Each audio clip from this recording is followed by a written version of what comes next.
Lots of you have been asking about the Simca 1000 that recently raced in Lemons. You sure? Okay, maybe it was just this one random guy.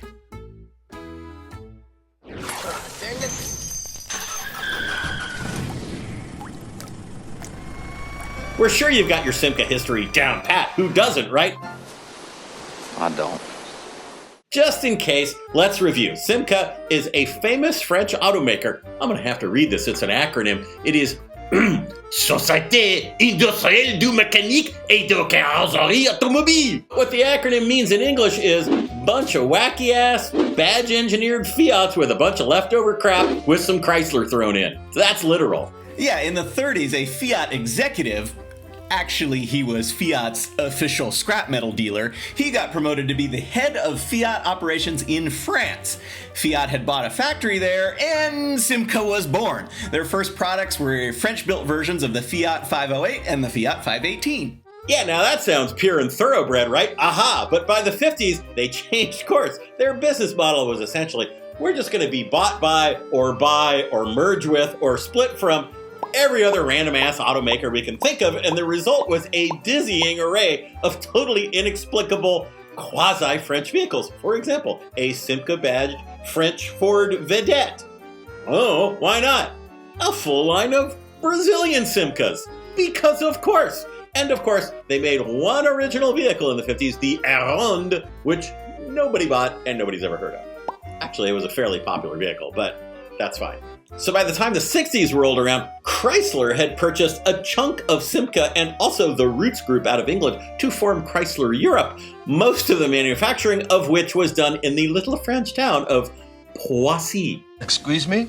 And from this primordial ooze of French-built sort of Chryslers, some of which are British, some of which are Fiats, they're all sold as Simcas, rises the topic of today's video, the Simca 1000. The 1000 traces its roots back to the Fiat 600, which was actually pretty successful, so they decided, hey, we're gonna develop a couple of prototypes to be the next small car. And our old buddy, the scrap metal dealer turned Simca executive, thanks to those old Fiat connections, he had the opportunity to select one of these prototypes to become the Simca 1000. Naturally, he picked the one that was styled by the guy that came over from General Motors. Okay, the 61 Simca 1000 comes out. It's this French or Italian or whatever the it is, boxy four-door sedan. Now the motor, it was designed by a Formula One engineer, right? So it's got to be pretty good. It stayed in production into the 90s, and it was always called the Poissy. The original version of the Poissy was a 944cc four-cylinder making 34 horsepower, and by the end of its run, it had grown to 1.6 liters and almost 120 horsepower, but the version most familiar to Americans is probably the 62 horsepower version that came in the Dodge Omni. You know, the Omni, the Chrysler compact car in the 80s that wasn't the British-designed Plymouth Cricket, nor was it the Japanese-designed Dodge Colt. And the Poissy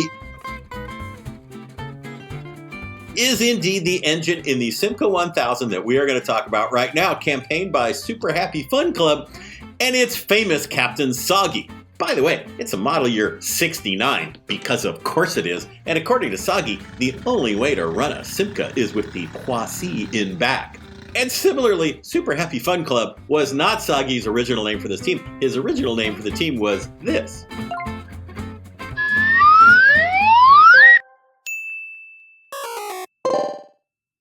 A little back history on Soggy. He actually raced another Simca previously in Lemons, a 1204 model, and he already had this Simca 1000 rotting in his backyard. Meanwhile, former Lemons Borg Ward racer Quinton reached out to Lemons legend Spank to say, hey, do you know about anybody who's got any weird cars we could turn into a Lemons racer? Spank put Quinton in touch with Soggy, and the idea to build the Simca 1000 into a Lemons car was born. Soggy's description of the build process was Lemons idiots enabling other Lemons idiots, and all of them being blessed with more money than brains and not a lot of money either. As we mentioned, the car is fitted with a Poissy motor. They estimate this one at about 30 to 40 horsepower. It's connected to a stock 4-speed manual transmission. Front suspension is a transverse leaf spring like a Corvette with factory leather limiting straps, like the biker from the Village People. Rear suspension consists of swing axles, like like some of the best handling cars ever made. Rounding out the setup, 4-wheel discs from a Fiat 124, which is actually pretty good, 13-inch Steelies, the whole thing weighs like 1,500 pounds. It's perhaps not sprung properly because co-builder Quentin said it's so bouncy it's like riding Thumper, and we said, well, you mean like a 500cc vintage British bike or something? He goes, no, I mean the animated rabbit from Bambi. So one of the first things on their list of future plans is de-bouncification of the suspension. Speak English, Doc. We ain't scientists. And sadly, maybe even an engine swap.